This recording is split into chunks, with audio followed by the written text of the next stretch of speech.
할렐루야. 예. 이 밤도 예배 자리에 나오신 여러분 사랑 축복합니다. 우리 옆에 성도 축복합시다. 예배해 주신 성도님을 환영하고 축복합니다.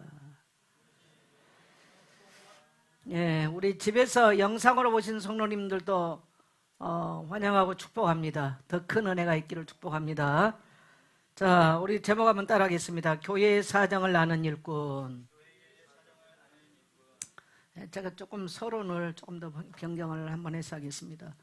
우리가 이 창조사역, 창세기 1장, 2장이 창조사역인데, 창조사역의 결론은 뭐냐면, 창조사역의 결론은 바로 가정이에요. 하나님이 창조사역의 결론으로 가정을 주신 것입니다. 그래서 가정은 뭐 하는 곳이냐? 가정은 하나님의 언약이 가정을 통해서 전수되는 곳이죠. 그래서 창세기를 통해서 하나님은 가정 안에서 하나님을 섬기고 경외하고, 그래서 부모가 제사장인 거예요. 따라합시다. 부모된 나는 제사장입니다. 예. 그래서 하나님이 인간을 만드시고 가정을 제정하시면서 부모된 자들에게 엄청난 축복을 주셨죠. 그게 뭐냐면 제사장적 축복을 줬어. 가정이 하나님의 제사가 이루어지는, 예배가 이루어지는. 그래서 부모는 누구냐? 부모는 제사장입니다.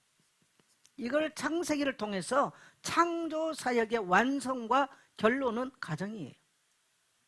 그래서 가정에서 언약이 전수된 것이 얼마나 중요한지 모릅니다. 여러분, 오늘날 지금 얼마나 세상이 어렵습니까? 이제는 불신자 아이들 전도에다가 교회에서 뿌리내려서 그들을 온전하게 하는 거 정말 쉽지 않을 겁니다. 옛날에는 부모가 교회 못 가게 해도 아이들이 목숨 걸고 교회 왔어요. 그래서 아이들이 교회 와서 복음을 듣고 가정을 역으로 변화시키는 이런 일들, 제 같은 케이스도 이제 그런 케이스거든요. 그런 일들이 굉장히 많았습니다. 그러나 앞으로는 어려워질 겁니다. 그래서 창조사역의 원사역으로 돌아가면 돼요. 저는 우리 모든 성도님들의 가정이 하나님을 온전히 예배하는 성전이요 교회 되기를 축복합니다. 그래서 최초의 교회인 거죠. 자, 그러면 구속사역의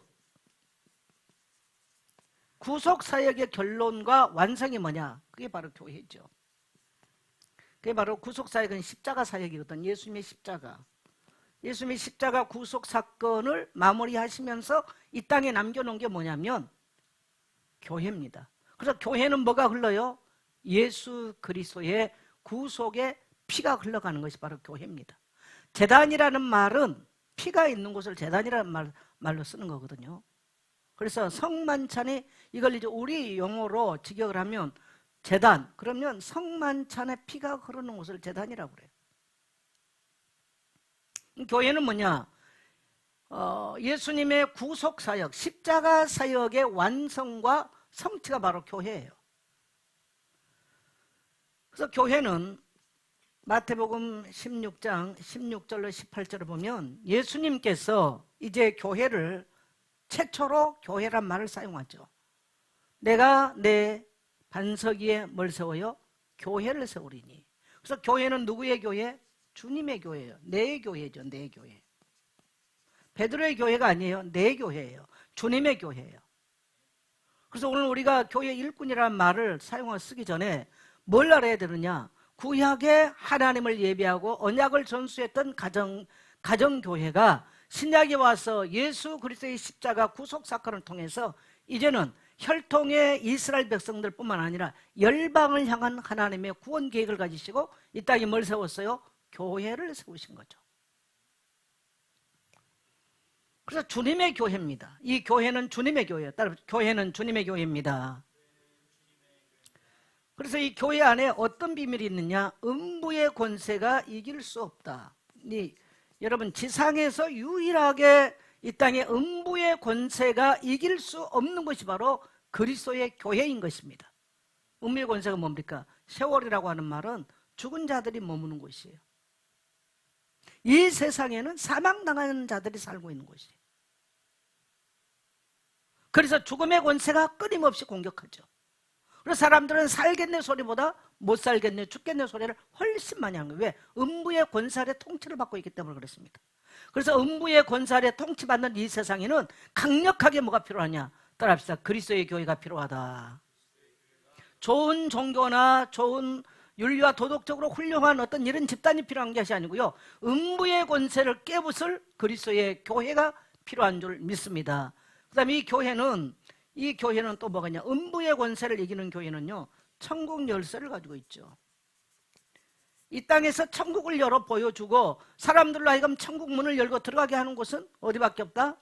교회밖에 없어요. 적어도 교회된 성도는 이 놀라운 확신을 가지고 살아야 할 줄 믿습니다. 저와 여러분이 머물고 저와 여러분이 만난 사람, 음부의 권세 아래 잡혀있는 사람들이 저와 여러분을 통해서 천국을 보게 되고 천국 문으로 들어가게 되는 줄 믿습니다. 이게 주님이 세우신 교회의 목적이에요. 그 다음에 교회는 주님이 친히 말씀하신 교회죠. 사도들에 의해서 증거된 교회가 뭡니까?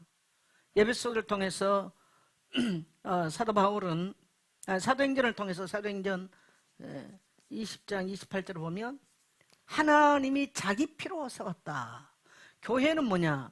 하나님의 피값을 주고 사신 곳이 바로 교회입니다.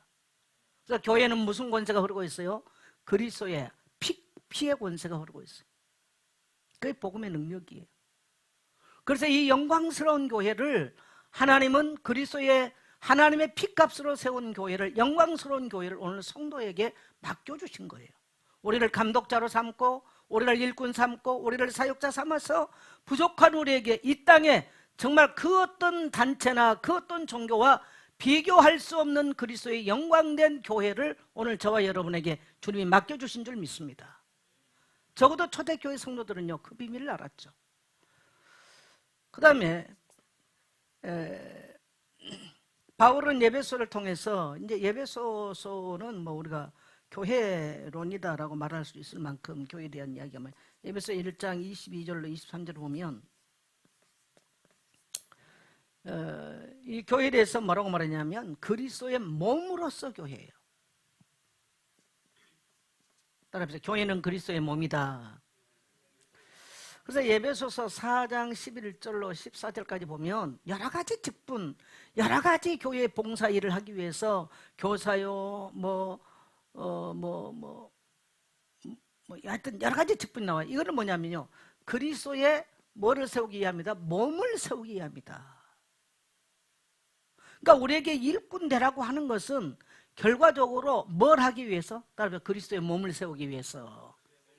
항상 우리는 교회에 일할 때 그걸 생각해야 됩니다. 우리가 뭐 목사로 임직을 받고 목사로 살아가는데 나에게 목사라는 직분을 주기 위함이 아니에요. 그리스도의 몸된 교회를 세워서 가정에서만 증거됐던 이 복음이 열방 저 끝까지 그리스도의 이 천국 복음이 증거되기 원하는 하나님의 소원을 가지시고 하나님 우리를 부르셔서 다양한 직분으로 교회를 세우고 계시다는 거예요. 이게 이제 사도들을 통해서 우리에게 전달되어지는 놀라운 이야기죠. 성도는 두 가지를 잘 세워야 돼요. 첫째, 뭘 잘 세워야 되겠습니까? 가정을, 언약적인 가정을 세워내야 돼.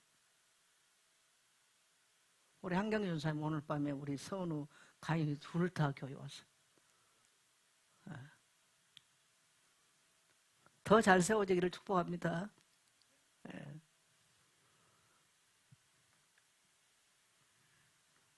가정이 정말 잘 세워져야 돼요. 두 번째, 우리는 어디를 세워야 됩니까? 교회를 잘 세워야 돼요. 여러분, 이 땅에 살 동안에 교회를 세우기 위해서 눈물을 흘리고 피땀을 흘렸다? 결단코 헛되지 않는다는 걸 아셔야 됩니다. 하나님은 반드시 보응하신 하나님인 것을 믿게 되시기를 바랍니다. 이 확신이 없으면요, 우리 신앙은 정말 아무것도 아니죠. 또 우리가 교회로부터 받은 은혜 말할 수가 없는 거예요. 그래서 제가 늘 말하잖아요. 나는 어디에 빚졌다? 교회에 빚졌다. 이 예선 교회가 아니에요. 그리스도의 몸된 교회에 빚졌다는 거예요. 성도는 그런 자세로 살아야 돼요. 따라합시다. 나는 교회에 빚졌습니다.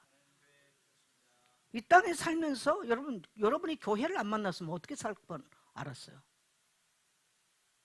그래서 우리는 그리스도의 교회에, 주님의 몸된 교회 빚진 자의 마음과 자세로 이 땅을 살아가야 돼요.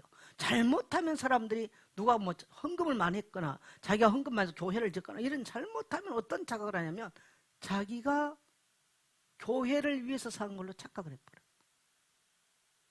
얼마나 어리석은 생각입니까? 주님의 교회는 주님이 이끌어 가시는 거예요. 우리는 단지 따라합시다. 교회의 빚진 자입니다. 그래서 교회는 지금 뭐가 필요하냐? 주님이 오신 날까지 교회는 일꾼이 필요합니다. 그래서 성경은 끊임없이 12사도를 왜 불렀어요? 교회에 세우려고 12사도를 불렀어요. 자, 구약을 보면요, 총회로 모인단 말 있잖아요. 그게 칼이란, 히브리어로 칼이란 말인데 신약의 에클레시아하고 똑같은 말이에요. 그러니까 이스라엘 백성 출애굽기 이후에 출애굽하면서 총회로 모여라, 총회로, 그런 말이 계속 나오는데 칼이 히브리 말로 칼로 쓰는데 이게 신약의 에클레시아, 헬라어 에클레시아 똑같은 말이에요. 그러면 그 말은 무슨 말이냐면 하나님은 이미 이스라엘 공동체를 교회로 보셨다는 거예요. 그러니까 이 가정 공동체에서 그 다음에 민족 공동체, 그 다음에 국가라고 하는 국가 공동체, 이게 뭐냐면 결국은요 신약 교회예요. 교회를 보여주고 있는 거예요.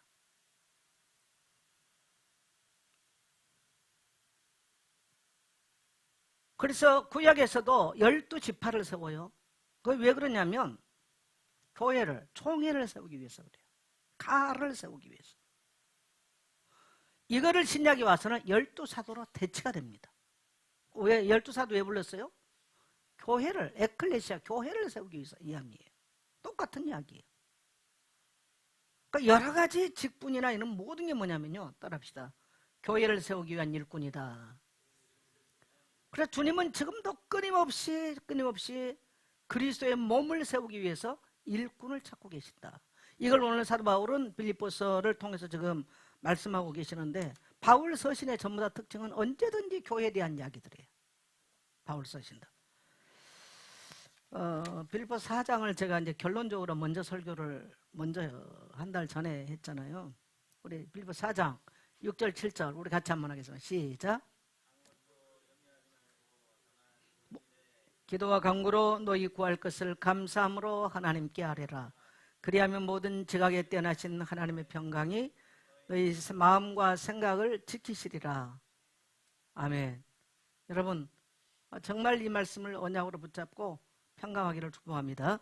자, 그러면 교회는 일꾼이 필요한데 어떤 일꾼이냐? 첫째로 교회는요, 교회 사정을 아는 사람이어야 돼요. 교회를 모르는 사람이 어떻게 일꾼이 될 수 있겠어요?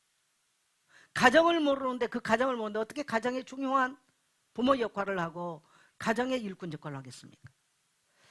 바울은 감옥에 갇혀 있으면서도 바울은 그렇죠. 저는 사실 바울의 이야기를 잘 안 해요. 젊은 날은 맨날 바울처럼 살겠다. 이걸 엄청 많이 했어요. 근데 살아보면 볼수록 너무너무 내 삶이 바울의 비읍도 못 따라가겠다는 걸 알기 때문에 이야기를 잘 안 합니다. 너무너무 부끄러워요. 바울은 로마 감옥에 있으면서도 그 복음을 향한 그 열정이 하나도 식지가 않았어요. 빌립보서 주제가 뭐라 그랬어요? 기쁨이라 그랬잖아요.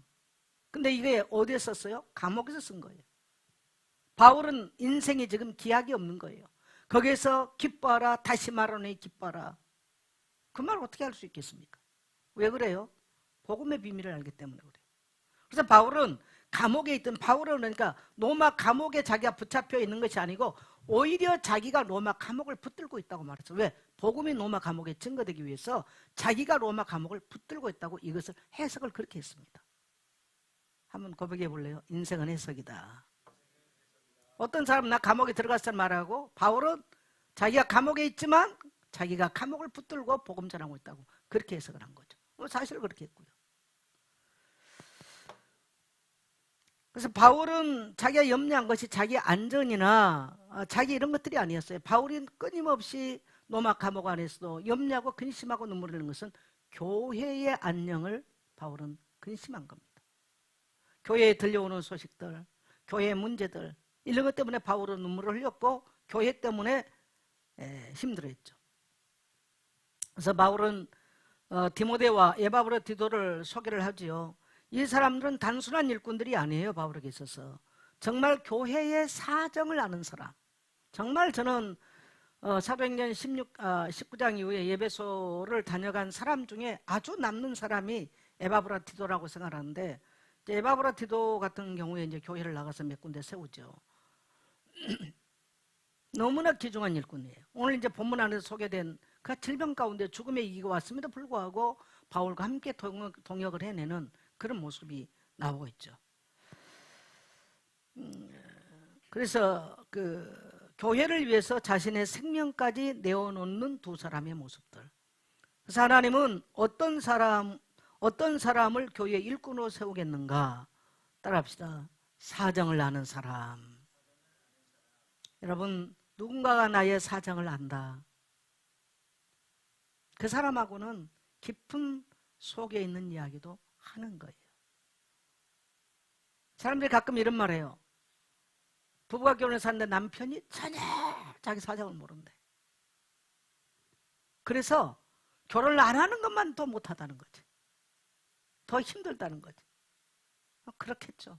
사정을 모르는데.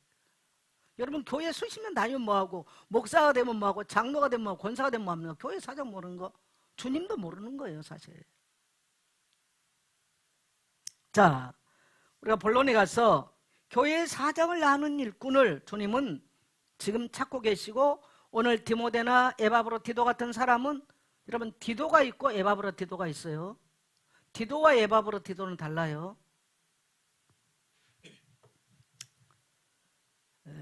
이 두 사람을 지금 소개를 하는데, 자, 19절로 20절 갑니다. 내가 디모데를 속히 너희에게 보내기를 주 안에서 바람은 너희의 사정을 알므로 안위를 받으려 함이니 이는 뜻을 같이하여 너희 사정을 진실히 생각할 자가 이밖에 내게 없음이라. 이제 디모데를 빌립보 교회에 보내요. 빌립보 교회에 보내는데, 너희의 사정을 알므로 안위를 받으려 함이라. 이 말은 무슨 말이냐면, 디모데는 지금 빌립보 교회의 사정을 알고 있다라는 거예요. 그래서 바울이 디모데를 지금 빌립보 교회를 보내는 것은 너희 사정을 알고 있기 때문에 디모데가 갔다 옴으로써 내가 너희의 소식을 듣고 안위를, 너희 때문에 염려하고 있는 이 문제에 내가 안위를, 위로를 받기를 원한다. 좀 이런 얘기입니다. 제가 어떤 중요한 일을 시킬 때 어떤 사람 시키겠어요? 내 사정도 모르고 교회 사정 모르는 사람 시키겠습니까? 안 하겠죠. 적어도 내 사정을 알고 내가 보내는 그곳의 사정을 이해하는 사람을 보내는 것이지 전혀 이게 안 되는 사람을 보낼 수가 없죠. 그래서 디모데는 20절에는 이는 뜻을 같이 해서 너희 사정을 진실히 생각하는 자가 디모데밖에 없다. 여러분, 그때 당시 얼마나 많은 일꾼들이 있었겠어요. 근데 바울은 디모데밖에 없었다. 그렇게 표현해요. 아마 이건 오늘날도 그러지 않을까.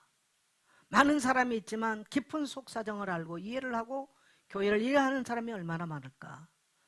여러분, 오늘 밤에 이 말씀이 여러분의 가슴에 새겨지기를 축복합니다. 자, 디모데는 바울과 함께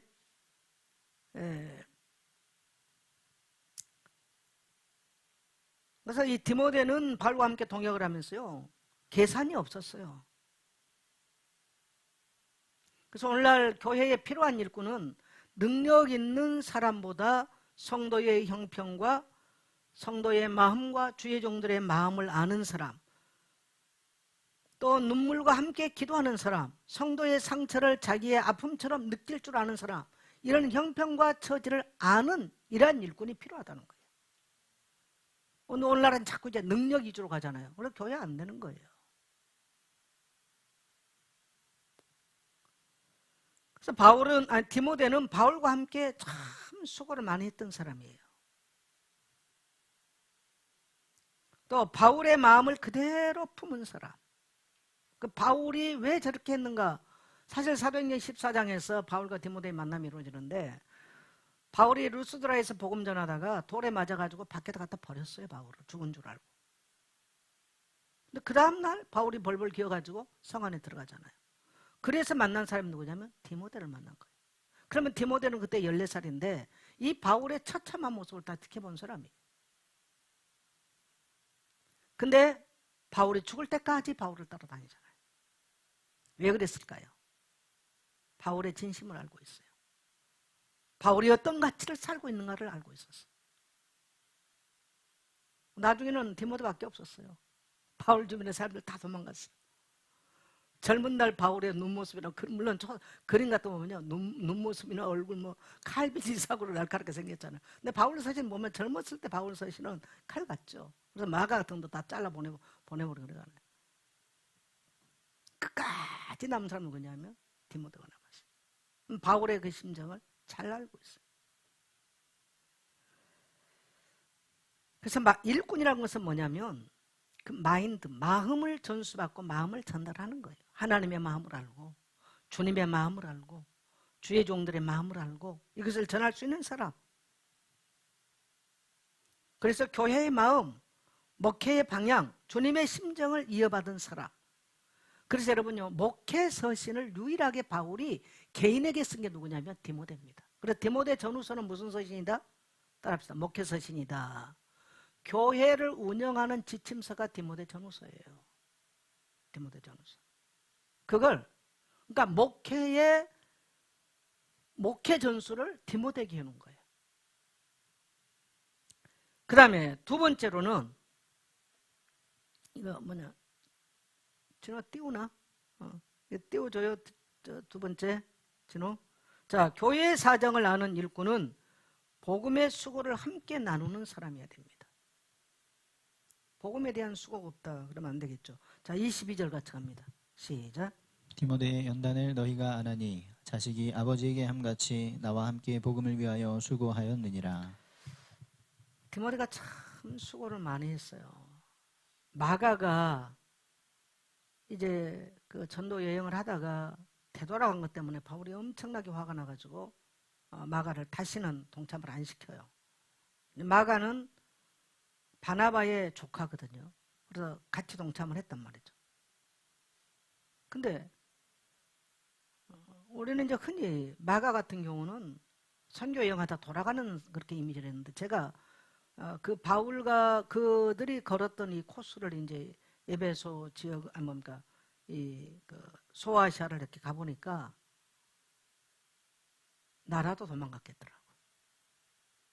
너무 우리는 차를 타고 이제 그런 코스를 도는데, 그때 당시 바울 때 당시 여러분 지금처럼 신발이 무슨 나이키를 신었겠습니까? 뭘 신었겠어요? 뭐가 그렇게 발달이 됐겠어요? 먹는 게 뭐가 발달이 됐겠습니까? 지금처럼 곳곳에 호텔이 있겠어요? 곳곳에 음식점이 있었겠습니까?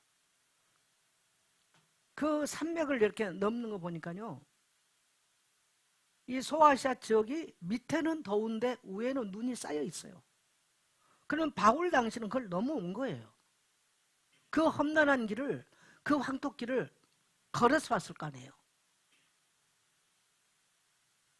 나라도 도망갔겠더라. 근데 바울에게는 그게 용납이 안 됐어. 그래서 이제 바나바하고 바울하고 다투는 것도 마가 요한 때문에 다투요. 그래도 바나바는 데리고 가자 그러고, 다음에 합류하자 그러고, 바울은 절대 안 된다 그러고.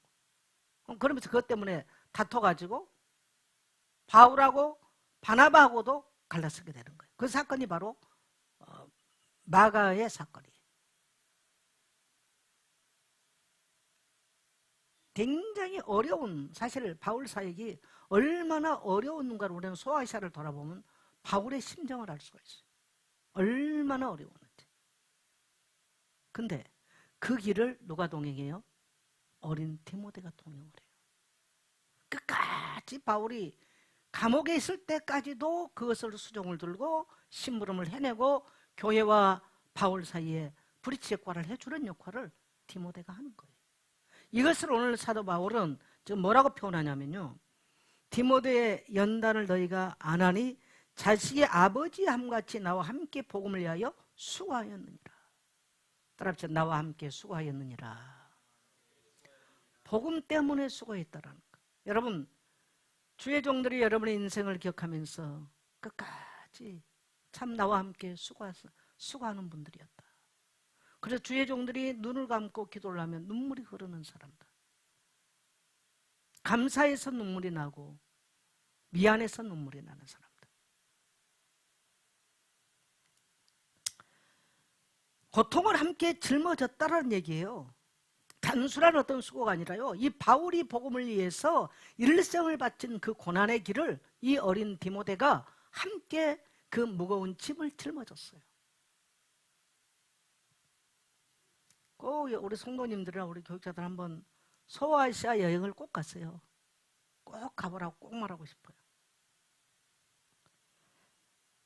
땀을 함께 흘렸다는 얘기예요.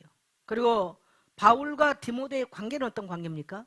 아들과 같은. 그래서 바울은 디모데를 향해서 늘 아들이라는 표현을 쓰죠. 우리 디모데후서 2장 1절 한번 가겠습니다. 시작. 내 아들아. 그러므로 너는 그리스도 예수 안에 있는 은혜 가운데서 강하고. 네, 내 아들아 그렇게 표현해요. 또 오늘 본문에서는 자식이 아버지함 같이. 그래서 디모데의 관계를 아버지와 아들의 관계로 표현하고 또 아들이라고 표현을 그렇게 해요. 네. 자기 사명처럼 바울이 받은 사명, 그래 당신이 받은 사명이야, 당신의 몫이야 라고 디모데가 생각하지 않았어요. 바울이 받은 이 사명을 마치 자기가 받은 것처럼 그 사명을 위해서 그 짐을 함께 지고 갔다라는 거예요. 그래서 오늘날까지 디모데의 이름은 영광스럽게 그리스도의 교회 안에 전수되고 있는 줄 믿습니다. 여러분, 교회가 받은 거룩한 사명을 여러분은 상관이 있나요?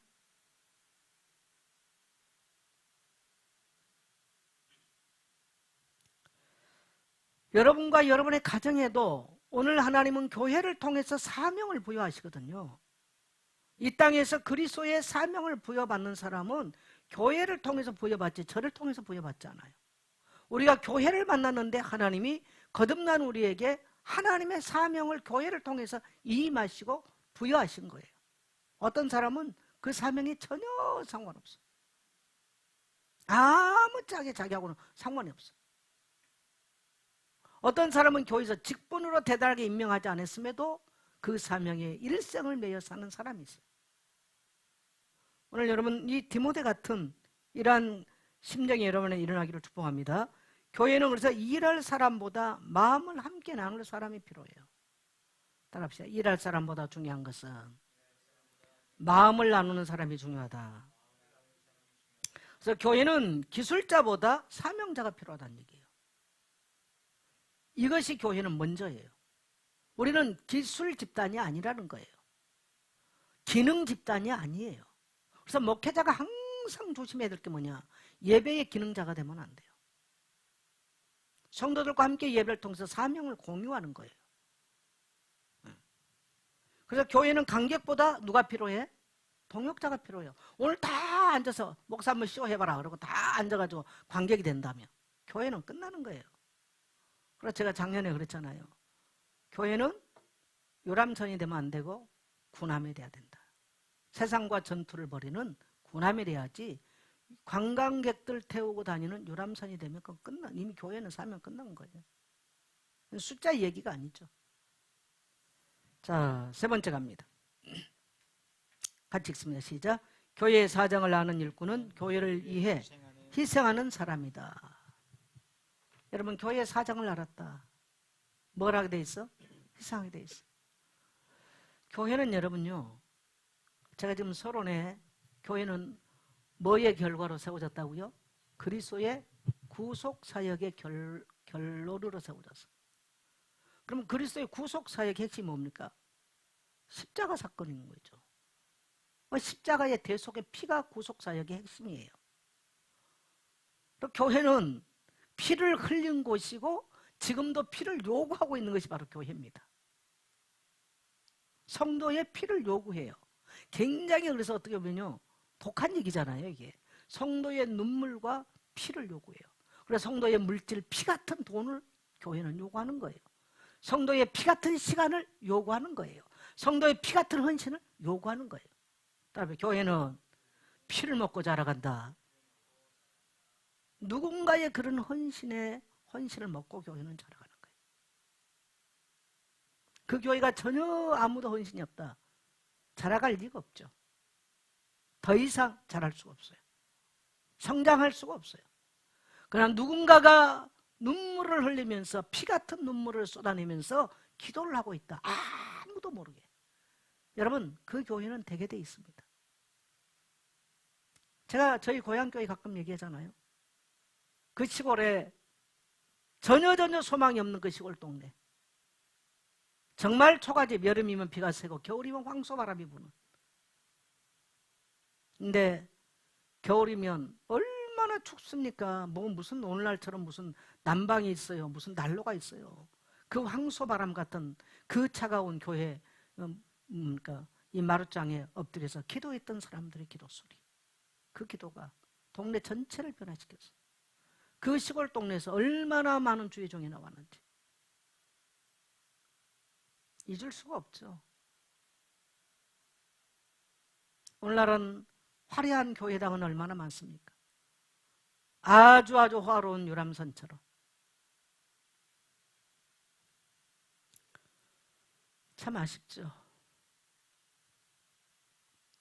그래서 저도 나이가 먹으면서 해보니까 그 초라했던 그 시골 교회당, 거기서 새벽마다 울면서 기도했던 성도들의 기도 소리, 찬양 소리, 음정박자 다 틀렸지만 간절히 하나님을 찬미하는 그 소리, 그것이 동네 전체를, 귀신에게 잡혔던 동네를 변화시켰고, 후대들은 많은 사람들이 선교사여 목사가 돼서 우리 대한민국 강토에 곳곳에 서서 일을 하는 그런 일들을 이뤄냈어요. 누군가는 목숨 건 피 흘리는 그러한 영적 전쟁과 그런 헌신이 있었기 때문에 가능한 거예요. 그래서 지금도 교회는, 그리스도의 교회는 지금도 따라서 성도의 헌신을 요구한다. 네. 자, 본문 후반부의 주인공은 바로 이제 에바브로티도에 대한 이야기거든요. 자, 30절 같이 갑니다. 그가 그리스도의 일을 위하여 죽기에 이르러도. 예, 그가 그리스도를 위하여 어디에 이르렀다? 죽기에 이르렀어. 질병이 와가지고. 빌립보 교회가 바울에게 보낸 청직이 그러한 일꾼이었죠. 사자였다고 그랬죠. 여러분, 지금 터키 남부, 동남부 지역이죠. 빌립보.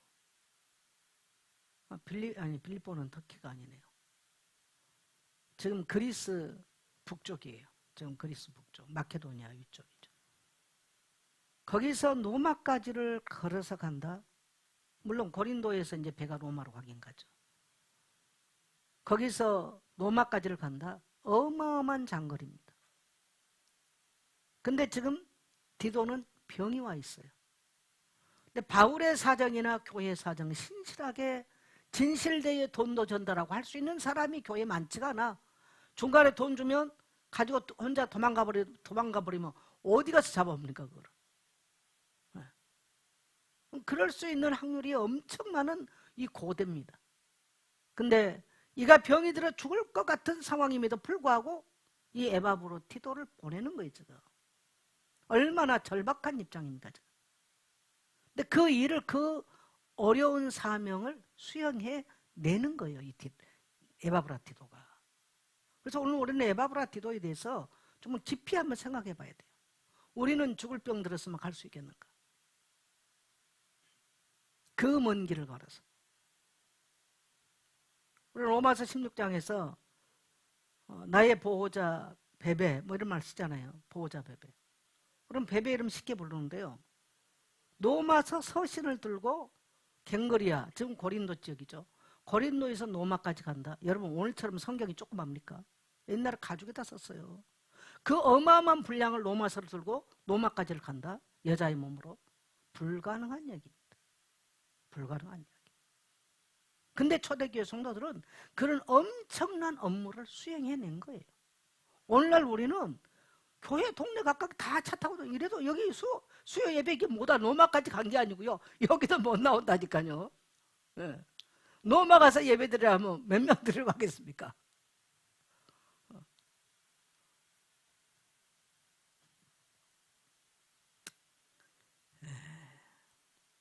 그래서 이 바울을 섬기다 병들어 죽을 뻔하는 이런 상황까지 왔어요. 왜 그래요? 교회를 사랑하기 때문에 그래요. 여러분 꼭 기억하세요. 이 땅에 살 동안 교회 사랑하는 사람 절대로 안 망합니다. 인생. 한번 따라합시다. 교회 사랑하는 사람 절대로 인생 안 망한다. 여러분 이 땅에 선교사들 자녀들이 대체적으로 잘 돼요. 제가 가만 보니까. 왜 그러냐? 선교사들은 이 땅에 교회를 세워내기 위해서요. 아니 가짜 선교사들 말고, 제가 말하는 사람은 진짜 선교사들 말이에요. 뭐 자기 뭐 했다고 들은 이런 사람들 말고요. 이런 사람들은 보면요, 이 땅에 교회들을 세워내기 위해서 저 열방에 들어가서, 저 미개한 지역에 들어가서 목숨을 걸고 일했던 사람들 후손들이 잘 돼요. 다 대체적으로 선교사들 자녀들이 잘 됩니다. 다시 한번 고백합시다. 교회 사랑하는 사람 절대로 망하지 않는다. 하나님이 건강 책임져 주세요. 여러분 그거 믿으세요. 할렐루야. 경제 책임져 주십니다. 하나님은 교회 중심으로 이 땅에 경제 돌아가는 걸 분명히 믿으셔야 돼요. 복음 들어갈 때 언제든지요, 여러분 복음이 들어가기 전에 노마를 어마어마하게, 그야말로 팍스로마 시대를 만들고요, 유럽 복음 들어갔어요. 어마어마한 번영한 유럽을 만들었어요. 미국, 뭐 영국, 우리 대한민국 한번 봐보세요. 따라합시다. 경제는 교회 중심으로 흘러가고 있다. 교회가 너무 부유하니까 타락해서 문제지 언제든지 그렇습니다. 교회를 위해서 정말 일하기 위해서 물질을 필요하다고 하나님께 기도한다. 왜 하나님이 안 주시겠어요? 주시게 돼 있어요. 여러분 그 사실을 믿게 되시길 축복합니다. 그리고 교회 사랑하는 사람들, 교회가 걱정하고 근심하는 것을 이 에바브라 디도는 원치 않았어요. 그래서 자신이 아픈 것이 아니라 교회가 걱정될까봐 오히려 걱정하는 사람.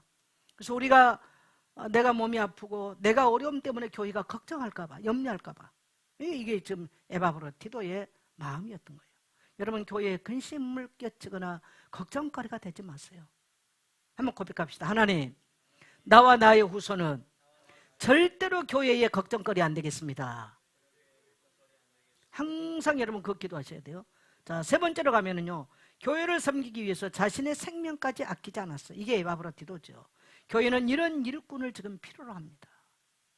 고백해 보실래요? 주님, 내가 되겠습니다. 우리의 입술의 고백은 굉장히 중요해요. 생각에 머무르는 것을 입으로 내뱉는다? 이루어질 확률이 더 높아요. 그걸 메모해놓고 매일 보면서 고백한다?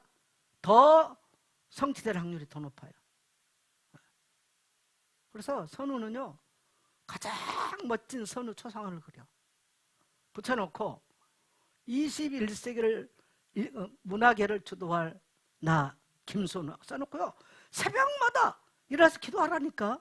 기도 안 하고 그냥 말아버리지 말고 입술로 고백을 해요. 그걸. 양자 물리학 요즘 뭐 굉장히 많이 말하잖아요. 양자 물리학에 의해서도요, 그거는 입증된 부분들이에요. 그러니까 불신자도 해요. 그만큼 기도는 과학적이에요. 따라합시다. 기도는 영적 과학이다. 기도는 영적 과학이에요. 그래서 교회는 이름을 드러내지 않는 그러한 사람들, 조용하게 교회의 아픔을 자기 아픔처럼 느끼는 사람들, 복음 앞에서 희생을 두려워하지 않는 사람들, 이런 사람이 이제 오늘 디모데나 에바브라 디도 같은 사람이었죠. 바울은 에바브라 디도에 대해서 나의 형제요, 함께 일하는 자요, 함께 군사된 자라. 25절에서. 자, 우리 25절 한번 같이 한번 가겠습니다. 시작. 그러나 디도를 너희에게 보내는 것이 필요한 줄로 생각하노니 그는 나의 형제요, 함께 수고하고 함께 군사된 자요, 너희 사자로 내가 쓸 것을 돕는 자라. 예, 여러분의 이름들이 참 이렇게 남기를 축복합니다. 네. 그래서 교회는 이런 일꾼들을 통해서 세워져 갑니다. 그리스도의 교회가. 주님은 오늘 또 교회를 세우기 위해서 교회 사정을 아는 이러한 일꾼을 찾고 계십니다. 오늘 이 시대에 필요한 일꾼, 디모데처럼 진실함을 가진 일꾼, 에바브라 디도처럼 이러한 헌신된 일꾼을 주님이 찾고 계십니다. 여기 있는 우리 모든 성도님들이 그러한 일꾼 되시기를 주의 이름으로 축원합니다.